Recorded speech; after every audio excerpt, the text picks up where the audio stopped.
The ballroom at Riverside Medical Center looked exactly the way my mother wanted it to. Crystal chandeliers, white linen tables, champagne flutes catching the light as 300 physicians and hospital executives toasted one another's achievements. It was prestige carefully arranged, admiration curated down to the seating chart. At the head table, my mother glowed. Her designer gown fit perfectly, her smile effortless as colleagues congratulated her on winning Humanitarian Physician of the Year. I knew that dress cost more than my monthly rent, but she wore it like armor, polished, untouchable, admired. I sat 3 tables back. Not close enough to be seen. Not far enough to leave unnoticed. A sharp pressure pulsed behind my right eye. Something that had started as a dull ache an hour earlier, and now felt wrong in a way I couldn't name. The edges of the room blurred slightly whenever I turned my head. I blinked hard, trying to refocus. "You okay?" Marcus whispered beside me, his hand slipping into mine beneath the table. "You don't look great."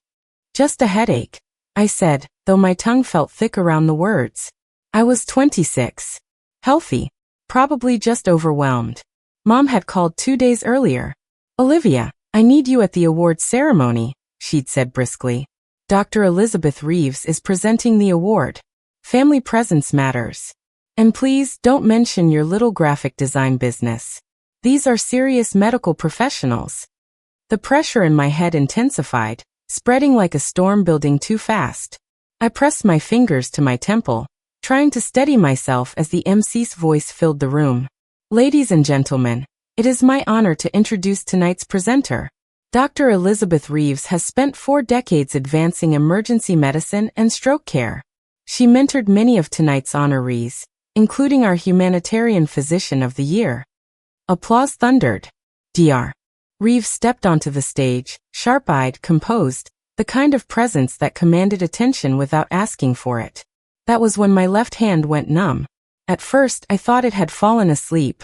I flexed my fingers, waiting for pins and needles, but the sensation didn't return.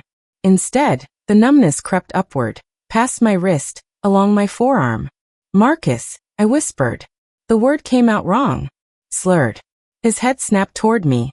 "Your face," he said urgently. "Liv, your face isn't moving." I tried to answer him, but half my mouth wouldn't cooperate. The pain in my head exploded into something blinding, and suddenly my left side felt distant, disconnected, like it belonged to someone else. "We need help," Marcus said, already standing. "She's having a stroke. Someone call 911. The word stroke rippled across nearby tables. Heads turned. Gasps followed. And then my mother appeared. She moved fast, heels clicking sharply against the floor, her expression not worried, but furious. Mortified. "What are you doing?" she hissed when she reached us. "Olivia, this is my night." "She can't move her left side," Marcus said. Her speech is slurred. "We need an ambulance now." "It's a headache," my mother snapped, her smile still fixed for the watching crowd. "She gets anxious at events. Probably had too much champagne." She leaned down close to me, her voice dropping into a harsh whisper. "Stop this.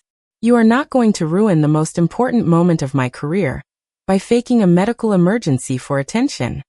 I tried to explain, tried to tell her my body wasn't working, that something was breaking inside my head. Only garbled sounds came out. I saw disgust flash across her face. "Excuse us," she said loudly, projecting authority. "My daughter's had a bit too much to drink. I'll take her to the restroom." She grabbed my right arm, the only side I could still feel, and pulled me up. My left leg dragged uselessly. The room spun violently. "Dr. Harrison." The voice cut through the chaos. Dr. Reeves had stepped away from the podium, one hand raised to stop the ceremony. "Is everything all right with the young woman?" "Perfectly fine," my mother called back brightly. "Just nerves." "I don't think so," Dr. Reeves said, already moving toward us. Her eyes swept over me once, precise, clinical. "That is not intoxication," she said sharply. "Someone call 911 immediately. We have an acute stroke in progress." The next moments blurred into controlled chaos. Dr. Reeves guided me back into a chair, shining a phone light into my eyes, asking me to smile, lift my arms, repeat simple words. Each attempt confirmed the truth. Facial droop. Arm weakness. Speech impairment. Classic presentation. Dr. Reeves said aloud. Time is brain. Where is that ambulance? My mother stood frozen at the edge of the circle, color draining from her face. She's 26, she protested weakly. Strokes don't happen to 26-year-olds.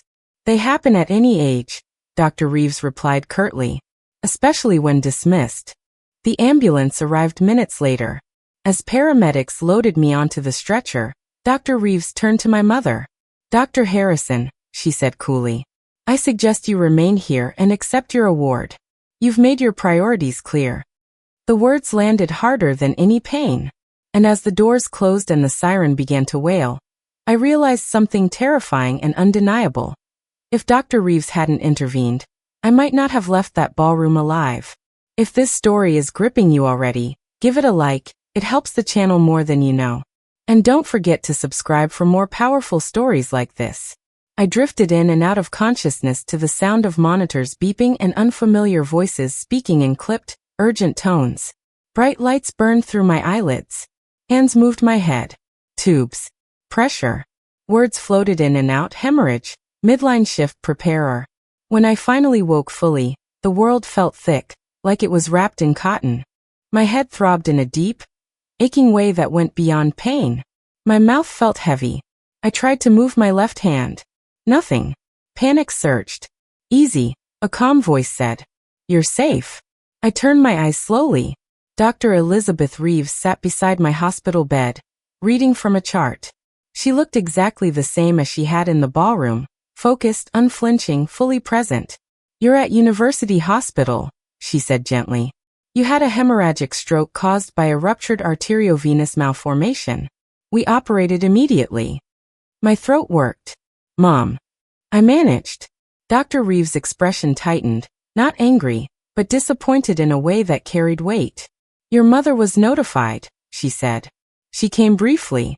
About 10 minutes. 10 minutes. She said she had patients waiting. The silence that followed hurt more than the incision in my skull. The surgery went well, Dr. Reeves continued. You're lucky. Very lucky. But I need to be clear with you, Olivia. She set the chart down and met my eyes fully. What happened at that ceremony was a catastrophic failure of medical judgment. I swallowed. As a physician, Dr. Reeves said, your mother had a duty to recognize classic stroke symptoms. As your parent, she had a duty to protect you. Instead, she dismissed you, physically restrained you, and delayed care. My chest tightened. In emergency medicine, we say time is brain, she went on. Every minute without treatment means permanent loss of brain tissue.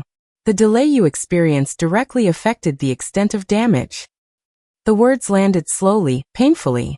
If treatment had begun earlier, I whispered, would it have been different? Dr. Reeves didn't soften the truth. Yes.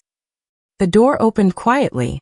Marcus stepped in, his face crumpling with relief when he saw my eyes open. Hey, he said, crossing the room in 3 strides. You're here. You're really here. He took my right hand carefully, like I might break. She left, he said softly. Your mom. She stayed just long enough to tell the nurse she had obligations. Dr. Reeves stood. I'm going to give you both some privacy, she said. Your neurologist will be in shortly.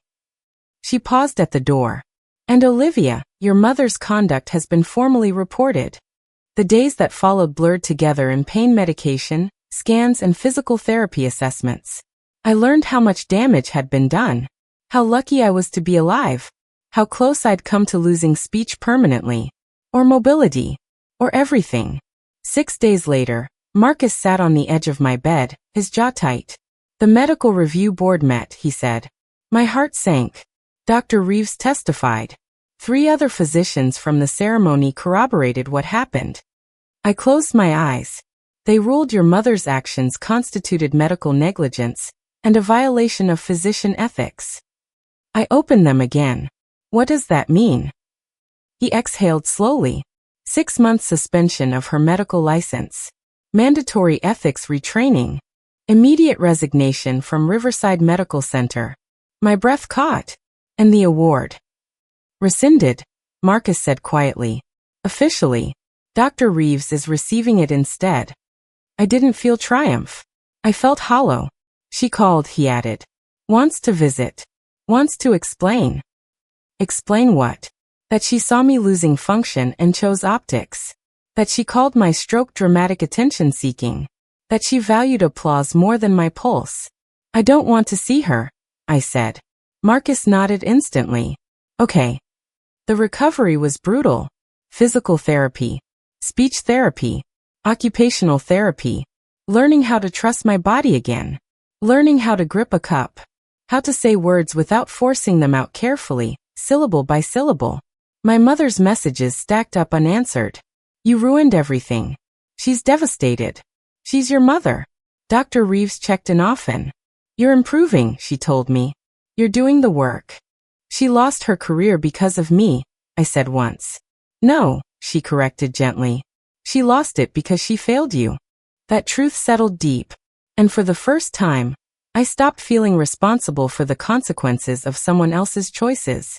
If you're still watching, give this story a like, it really helps the channel. And don't forget to subscribe for more stories like this. Recovery wasn't cinematic. There were no sudden breakthroughs.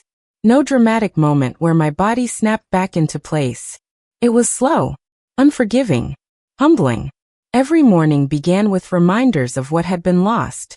My left hand didn't always listen to me. My balance wavered when I was tired. Some words still took effort, like they had to fight their way out. But I was alive. And that mattered more than anything else.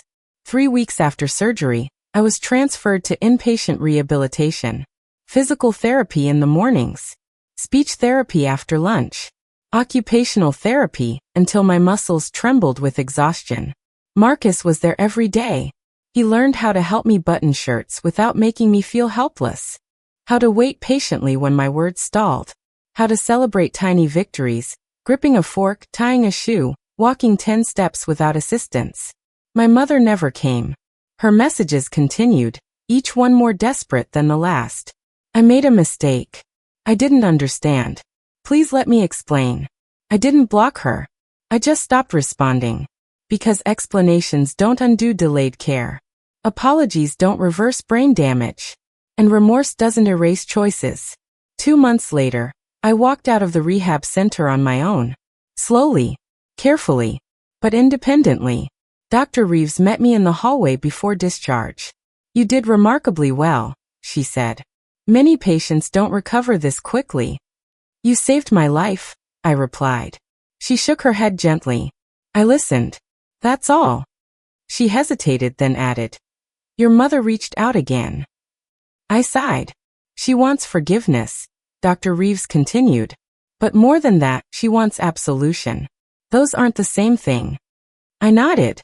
I know. She's lost her position. Her hospital privileges are suspended. The investigation is public. I heard. Are you okay with that? Dr. Reeves asked. I didn't answer immediately. Then I said, I'm okay with the truth being known. That was enough. 3 months later, I stood in Dr. Reeves' office at the Mayo Clinic. The humanitarian award, her award, sat on the shelf behind her now. Not displayed ostentatiously. Just present. Earned. How are you feeling? She asked. Better, I said. 90%, according to my neurologist. That last 10% can take time, she said. Or it may stay. I can live with that. She smiled. Good. That mindset matters. She paused, then spoke carefully. Your mother is appealing the board's decision. I didn't react. She wants to rebuild her career, Dr. Reeves continued. But she's being required to complete ethics retraining and supervised practice, if she's allowed back at all. Good, I said quietly. Dr. Reeves studied me. You don't sound angry. I admitted. But anger takes energy. Healing needs it more. Outside the clinic, the Minnesota sky burned orange and purple as the sun dipped low. My phone buzzed. Another message from my mother. I didn't open it. Instead, I called Marcus. I'm heading to the airport, I said. I'll be home tonight. I'll pick you up, he replied instantly. Pizza and a movie. I smiled. Perfect.